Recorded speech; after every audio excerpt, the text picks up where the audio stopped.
You know, to truly understand and appreciate the Nyamwange legacy, you have to take it back to where it started. Both my parents grew up in a small village in Kenya known as Kisii during a time where the British ruled the country. Women weren't allowed to get an education and men were considered second-class citizens. As difficult as that time was, they held on to scripture that says, while weeping may endure for a night, joy comes in the morning. And it never hindered them from dreaming. My parents tell me all the time how their granddad would always tell them that you're a child of the king, that you're more than a conqueror.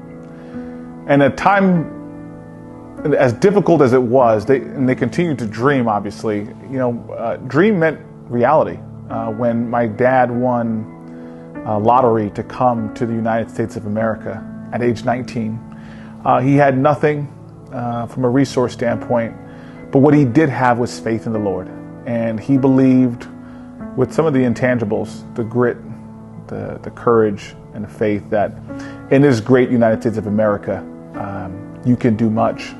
So he came here with limited resources, but he also understood the power of education was his ticket. It was his key in being successful in this country. So without hesitation, he enrolled into the local college, Jersey City State College at the time, which is now known as NJCU. And he pursued a degree in business and finance. He continued his education, in which he got his MBA from Long Island University. During that journey, he also met my mother, in which they got married. He brought her over from Kenya. And understanding how radical that was at the time, remember during that time period, it was custom for women to participate in arranged marriages. And she broke that rule and decided to elope with a man with a dream. And that's how he came to the United States, and both of them encouraged each other. They both pursued higher education, in which my mother was able to acquire her PhD by age 27 in geography from Rutgers University. And my father got his PhD in economics from Fordham University at age 30. One of the things they taught us growing up was that as much as they had opportunities, the intangibles such as faith, grit, hard work, had to continue and had to remain, and actually shaped up our upbringing. One thing that my dad also made it clear, that as much as he has built success for himself, that he's only as good as his brothers and sisters. So, you know, he did a great job in going back to his Kenyan community and helping others follow the same path that he did. And it's funny, I remember even growing up as his child, I would have different roommates every single year.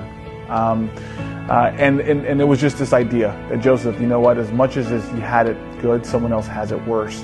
And those are the principles that really kind of inspired our family, and what led me to start this foundation, to build a pathway not just for Kenyan citizens, but African Americans in Jersey City. How do we help them become successful? So we started this foundation with this single purpose, is to improve urban cities one child at a time, around the three pillars that made the pathway for my parents possible. One was education. If we invest in kids' education and help them understand the importance of knowing their basic fundamentals, and not just education from a book standpoint, but education to be successful and effective citizens in this country, it'll create an atmosphere for them to succeed. Number two was community activism. Again, you know, my parents were strong believers that we all played a role in helping each other become successful. And we want to do that same thing, you know, for kids. If we can inspire them to look out for one another, to build this community of believers, that we are our brother's keeper. If we can do that successfully and engrave that in our children, then I think we'll be fine. And then the last pillar of our foundation is empowering faith-based organization. Look, I'm a student of history, and one thing I've learned that any great movement throughout our time, specifically within the African American community, has been powered by churches. It's been powered by faith-based organizations. And if we're going to continue to make headway in our community, we're going to rely on churches.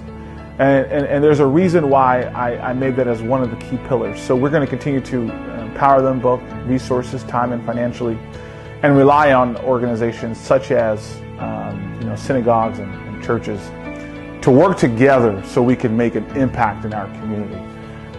So that's what the Nyamwange legacy, the Nyamwange Foundation is all about. It's how do we take these three different pillars and three different resources to go and make a difference in our community.